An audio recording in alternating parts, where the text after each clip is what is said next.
روى الإمام الترمذي عن عبد الله بن عمرو رضي الله تعالى عنهما عن النبي صلى الله عليه وسلم قال: خير الدعاء دعاء يوم عرفة، خير ما قلت والنبيون من قبل لا إله إلا الله وحده لا شريك له، لا إله إلا الله وحده لا شريك له، له الملك وله الحمد وهو على كل شيء قدیر۔ اللہ کریم کی توفیق سے کل کی گفتگو میں عرفات میں اللہ کریم سے دعاؤں اور التجاؤں کے کرنے کے بارے میں گفتگو ہو رہی تھی۔ میدان عرفات اس کا دن دعاؤں کا دن ہے۔ وہاں پہنچنے والے اپنے رب کریم کو اپنے دکھڑے کھول کھول کے سنائیں، اپنی حاجات، اپنی آرزوئیں ان کے روبرو عاجزی، گریہزاری اس کے ساتھ خوب خوب پیش کریں۔ قرآنی دعائیں، احادیث شریفہ سے ثابت دعائیں، اور اپنی اپنی زبان میں اپنے رب کے روبرو اپنی فریادیں پیش کریں۔ اور اس دن کا ایک بہترین ذکر جس کی حضرت صلی اللہ علیہ وسلم نے خبر دی ہے، اس ذکر کے بار بار دہرانے کا اور اس کے معانی کو اپنے دل میں جاگودی کرنے کا خوب خوب اہتمام کریں۔ اس بارے میں ابتدا میں جو حدیث پاک پڑھی گئی اس کا ترجمہ میرے ساتھ سماعت فرمائیے۔ امام ترمذی اس حدیث کو روایت کرتے ہیں، حضرت عبداللہ بن عمرو رضی اللہ تعالی عنہما اس حدیث کے راوی ہیں۔ ہمارے نبی کریم صلی اللہ علیہ وسلم نے فرمایا، بہترین دعا عرفات کی دعا ہے، اور میں نے اور میرے پہلے آنے والے انبیاء نے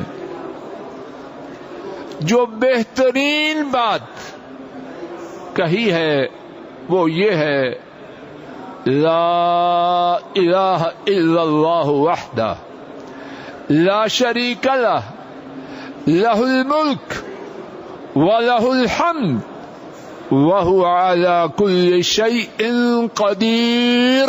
اس عظیم ذکر، اس کے معنی کو میدان عرفات میں اپنے دل پر نقش کرنے کے لیے اللہ سے خوب خوب التجائیں کریں۔ اور لوگوں، جس دن کہنے والے اور سننے والوں کے دلوں میں اس ذکر کا نقش اتر گیا، عرش والا رب گواہ ہے، زندگی کے نقشے تبدیل ہو جائیں۔ میری اور شاید آپ کی دین میں کمزوری اور اعمال میں بربادی اس کا ایک بہت بڑا سبب اس ذکر کے معنی کو اپنے دل پر صحیح طرح نقش نہ کرنا ہے. آئیے اس ذکر مبارک کے معنی اللہ کریم سے اس التجا کے ساتھ سنیں کہ وہ اس ذکر مبارک کے معنی کو کہنے اور سننے والوں کے دلوں میں نقش کر دیں. لا الہ الا اللہ وحدہ، کوئی معبود نہیں، سب کی نفی. نہ زمین میں، نہ آسمان میں، نہ انسانوں میں، نہ جنوں میں، نہ ملائکہ میں، نہ نباتات میں، نہ جمادات میں، نہ حیوانات میں. لا الہ، لا نفی جنس کا اور الہ اس میں نکرہ. الا اللہ، مگر اللہ،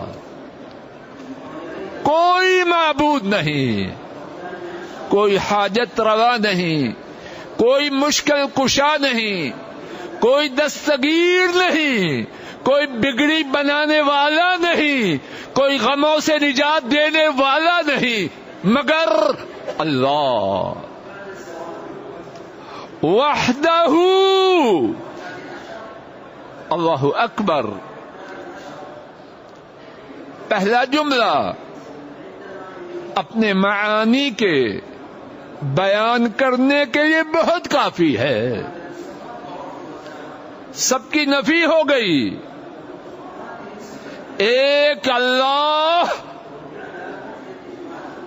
ان کا معبود برحق ہونا، اس کا اعلان و اقرار ہو گیا. لیکن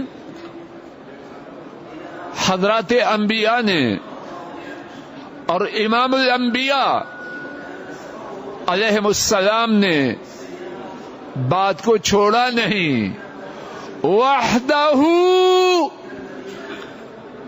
وہ تنہا ہے، ان کے معبود ہونے میں ان کا کوئی ساتھی نہیں.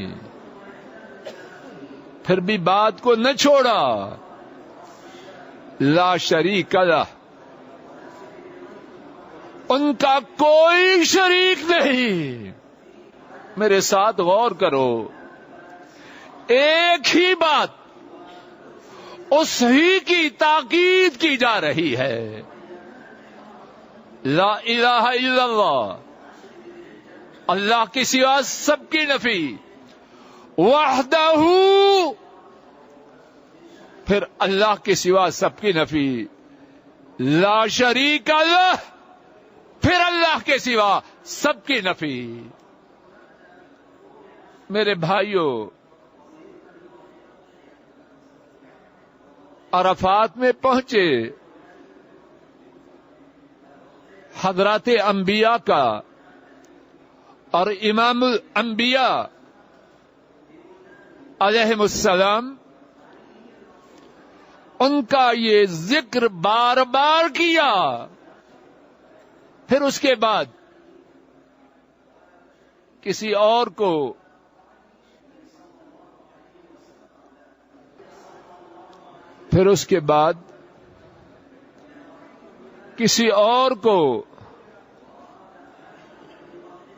اپنی عبادت کا حقدار بنایا.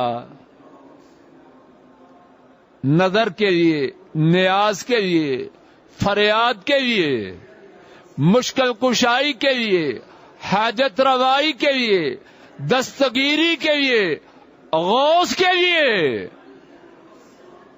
یہ عرفات کا کہا ہوا ذکر کدھر گیا؟ اور اس کے بعد کیا فرمایا؟ لہ الملک کیا معنی ہے؟ الملک، عربی میں یہ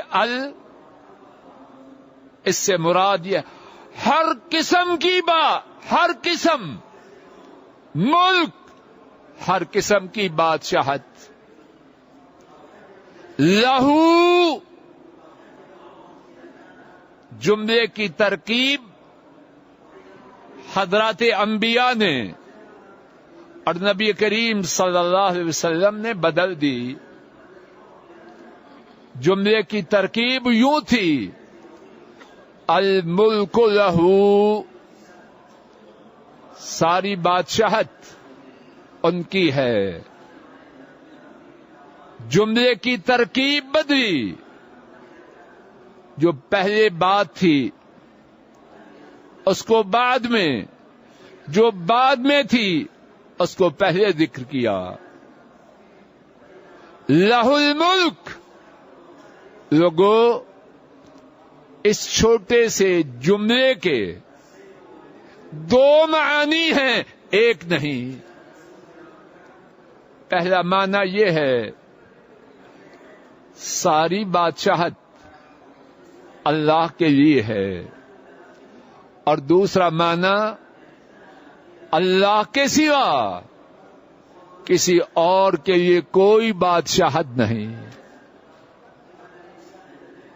وَلَهُ الْحَمْدُ. اور اس میں پھر وہی دو معنی،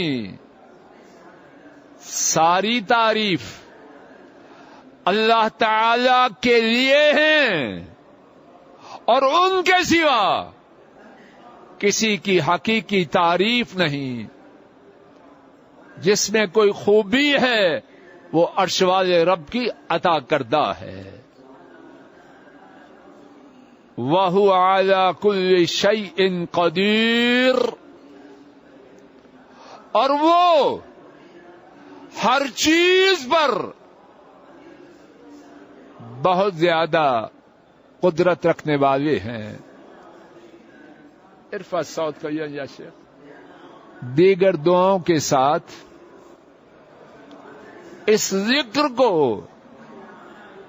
یوم عرفات میں بار بار دہرانا ہے. یوم عرفات کے حوالے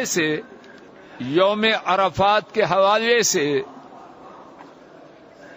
ایک اور بات، اس دن روزہ ہمارے نبی کریم صلی اللہ علیہ وسلم نے نہ رکھا. عرفات کے علاوہ 9 ذو الحجہ کا روزہ رکھنا اس کی بڑی شان ہے. امام مسلم روایت کرتے ہیں نبی کریم صلی اللہ علیہ وسلم سے 9 تاریخ کے روزے کے بارے میں سوال کیا گیا. حضرت صلی اللہ علیہ وسلم نے فرمایا یکفر السنۃ الماضیہ والباقیہ. ایک 9 تاریخ کا روزہ، اس کی وجہ سے اللہ تعالی 2 سالوں کے گناہوں کو معاف کر دیتے ہیں، گزشتہ سال اور آئندہ سال.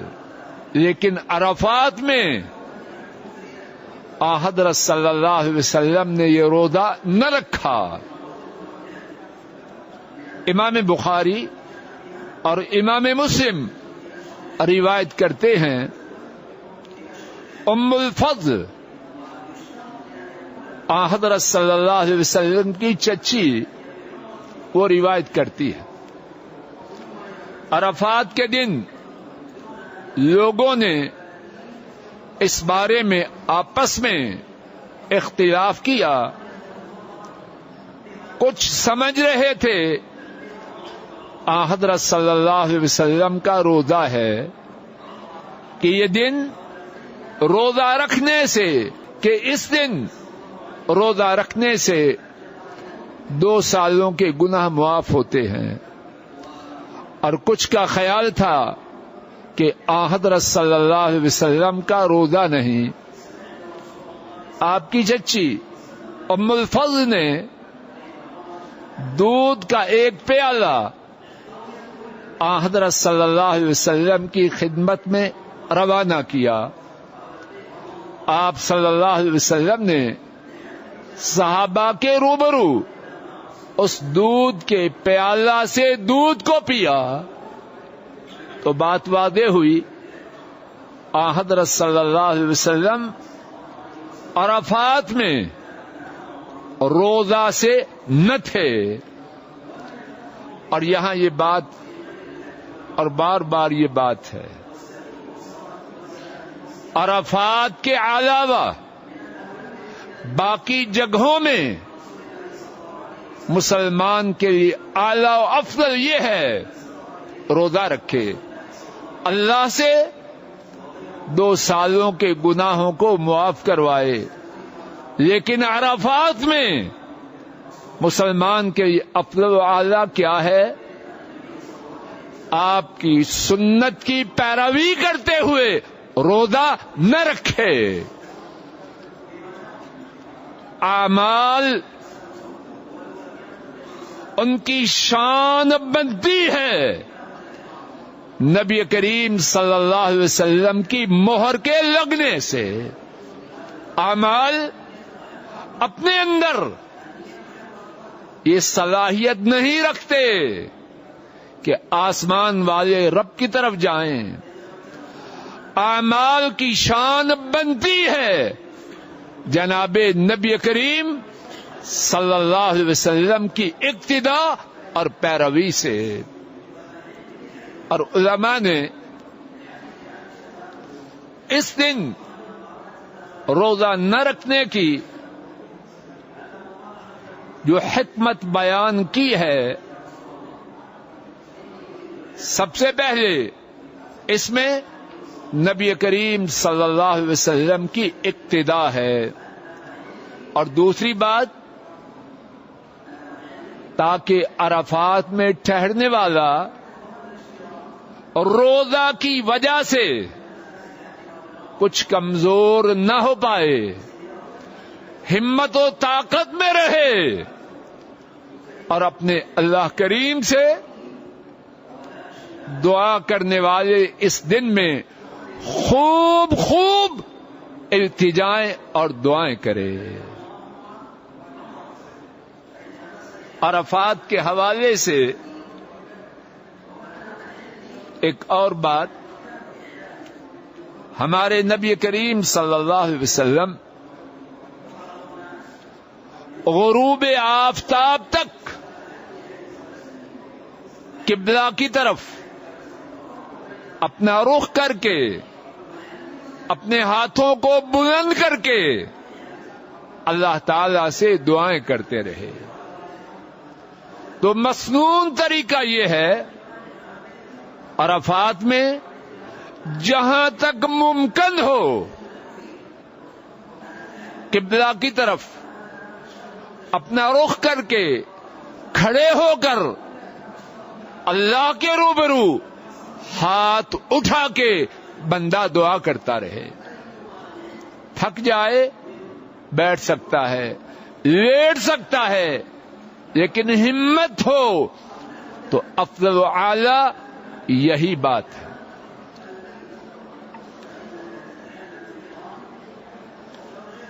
عرفات میں ٹھہرنا ہے سورج کے ڈوب جانے تک.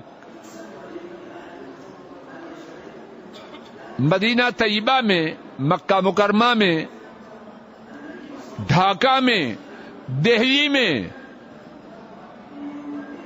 لاہور میں سورج غروب ہو تو کیا کرنا ہے؟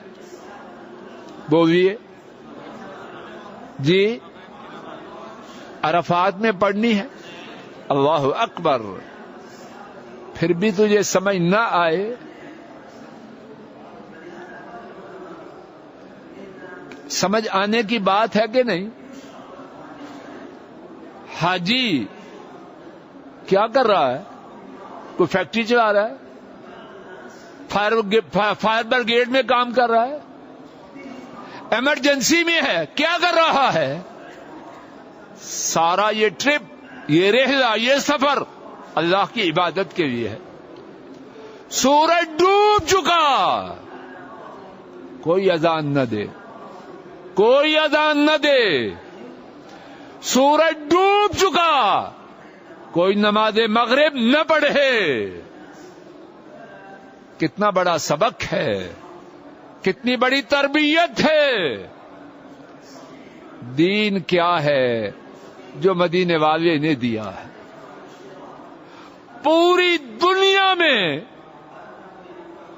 سورج کے ڈوب جانے کے بعد جہاں مسلمان ہیں کیا کریں گے؟ اذان دیں گے. اور پھر کیا کریں گے؟ نماز مغرب پڑھیں گے. اور باقی نمازوں میں تو کچھ تاخیر کی، اذان میں اور اذان کے بعد نماز میں قدر تاخیر ہے. مغرب کی اذان میں کوئی تاخیر نہیں. سورج کے غروب ہوتے ہی اللہ اکبر. عرفات میں نہیں. کیوں؟ نبی کریم صلی اللہ علیہ وسلم نے وہاں اذان نہ دلوائی. دین کن کا بیان کرتا ہے؟ کسی کا نہیں. اللہ نے نازل کیا، مدینے والے ہمارے نبی کریم صلی اللہ علیہ وسلم نے بیان کیا. اب دین صرف اور صرف وہ ہے جو ان کا بیان کرتا ہے. سورج غروب ہوا، اذان یہاں نہیں ہوگی، نماز نہیں ہوگی. اب نکلنا ہے، لیکن نکلنے میں بھی نظام ہے.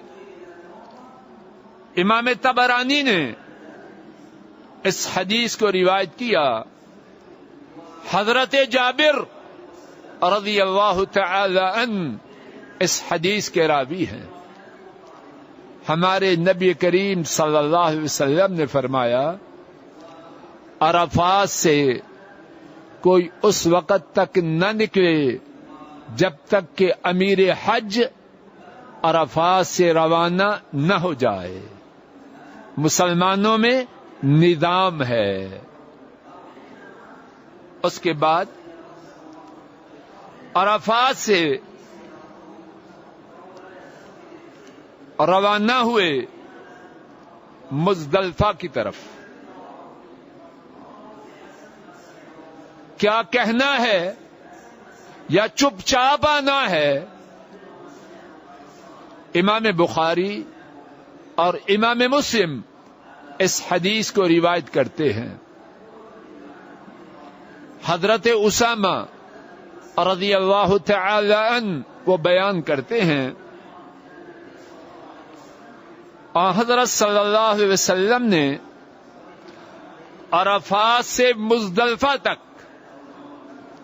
انہیں یعنی حضرت اسامہ کو اپنے پیچھے اپنی سواری پہ جگہ دی، اور مزدلفہ سے مینا تک اپنے چچا عباس کے بیٹے فضل کو اپنی سواری پر بٹھایا رضی اللہ تعالی عنہم اجمعین. اسامہ اور فضل دونوں بیان کرتے ہیں کہ نبی کریم صلی اللہ علیہ وسلم نے دوسرے دن جمرۃ العقبہ کو کنکریاں مارنے تک تلبیہ کہنا نہ چھوڑا. عرفات سے دعائیں کر کے سارے دن کی جد و جہد کر کے واپس پلٹے تو زبان تلبیہ سے تر و تازہ رکھے. لبیک اللہم لبیک. اور کہاں تک؟ یہاں تک کہ صبح جمرہ العقبہ کو کنکریاں مارے.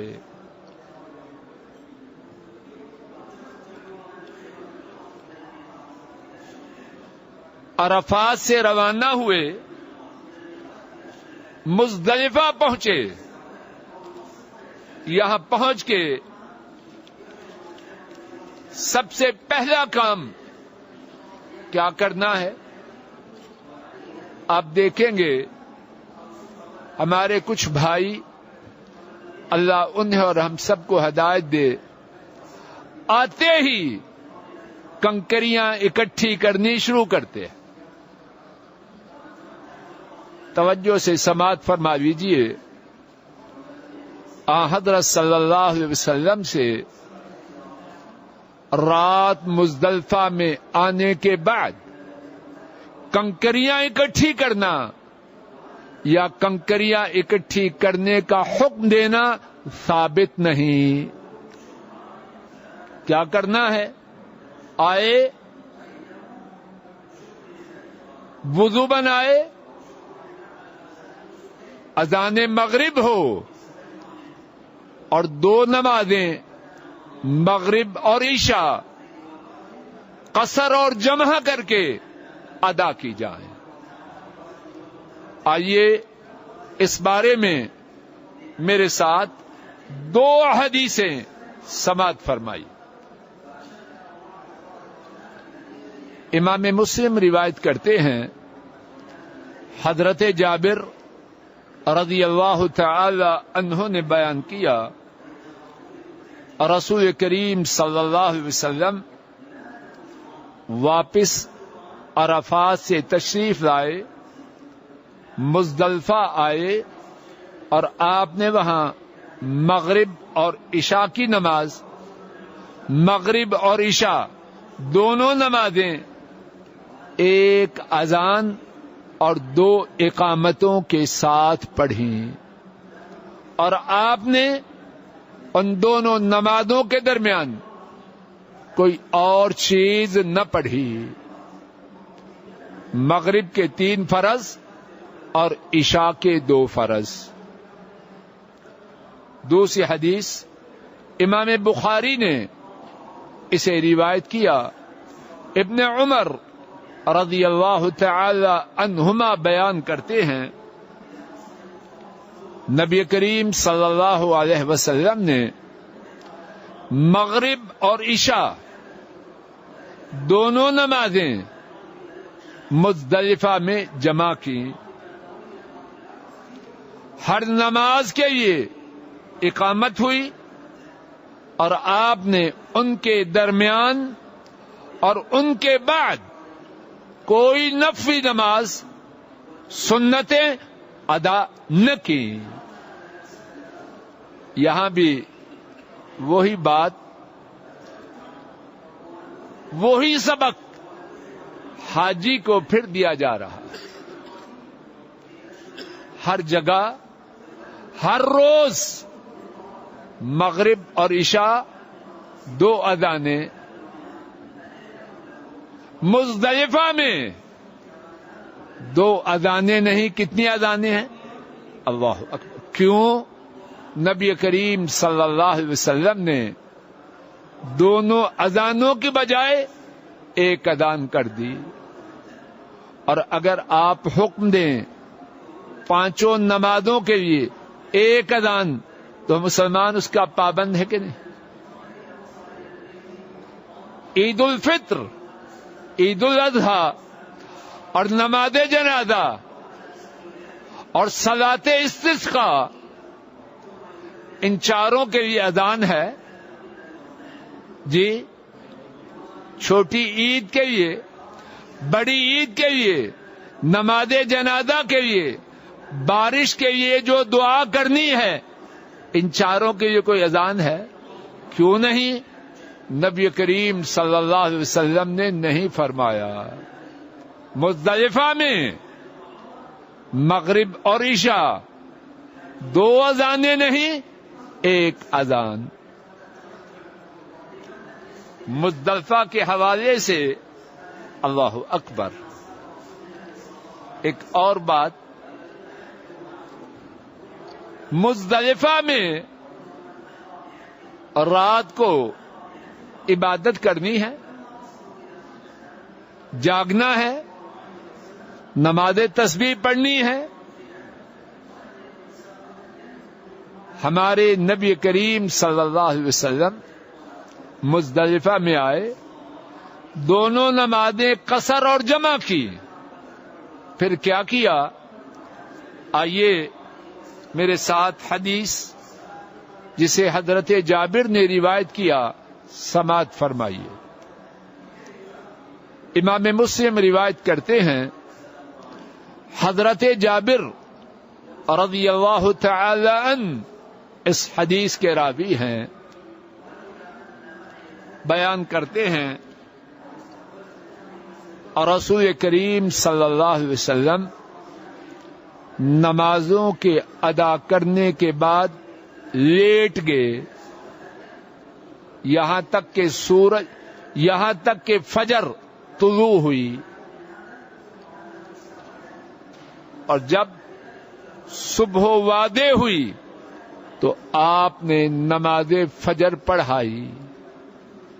امام ابن قیم رحمہ اللہ بیان کرتے ہیں، حضرت صلی اللہ علیہ وسلم نے مزدلفہ کی رات کو قیام نہیں فرمایا۔ تو حاجی حضرات مزدلفہ میں مغرب اور عشاء پڑھیں، جو کھانا پینا ہے وہ کھائیں اور فجر تک سو جائیں، کہ یہ رات حضرت صلی اللہ علیہ وسلم نے آرام فرمایا، تہجد نہ پڑھی۔ مزدلفہ کے حوالے سے ایک اور بات، ہمارے نبی کریم صلی اللہ علیہ وسلم مزدلفہ میں جہاں ٹھہرے وہ جگہ اور سارا مزدلفہ ٹھہرنے کی جگہ ہے۔ امام مسلم نے اس حدیث کو روایت، امام ابن خزیمہ نے اس حدیث کو روایت کیا۔ حضرت جابر رضی اللہ تعالی عنہ وہ بیان کرتے ہیں، نبی کریم صلی اللہ علیہ وسلم نے فرمایا، میں اس جگہ مزدلفہ میں ٹھہرا ہوں اور سارا مزدلفہ ٹھہرنے کی جگہ ہے۔ جہاں بھی مزدلفہ میں حاجی ٹھہرے انشاءاللہ الرحمن اس کا ٹھہرنا درست ہے۔ فجر پڑھنے کے بعد حضرت صلی اللہ علیہ وسلم مشعر الحرام گئے، اور وہ جگہ مزدلفہ ہی میں ہے، اور آپ نے فرمایا یہ سارا مزدلفہ ٹھہرنے کی جگہ ہے، مشعر الحرام پہ جانا لازم نہیں، جہاں حاجی ٹھہرے ہوں وہیں ٹھہرے۔ دن جب واضح ہو جائے، سورج کے نکلنے سے پہلے اور روشنی کے ہونے پر مزدلفہ سے تلبیہ پکارتے ہوئے منا کی طرف چلنا ہے۔ یہاں ایک اور مسئلہ، کمزور لوگ، بوڑھے لوگ، خواتین جن کے لیے بھیڑ کا سامنا کرنا مشکل ہو، ان کے لیے اجازت ہے کہ مزدلفہ میں آدھی رات ٹھہرنے کے بعد واپس آ جائے، اور خواتین کے جو ساتھ مرد ہوں، جو ان کے سفر میں ساتھ ہوں، ان خواتین کی وجہ سے ان کے لیے بھی اجازت ہے کہ وہ اپنی خواتین کے ساتھ آدھی رات گزرنے کے بعد مینا میں آ جائیں۔ میرے ساتھ اس بارے میں 4 احادیث سماعت فرمائی۔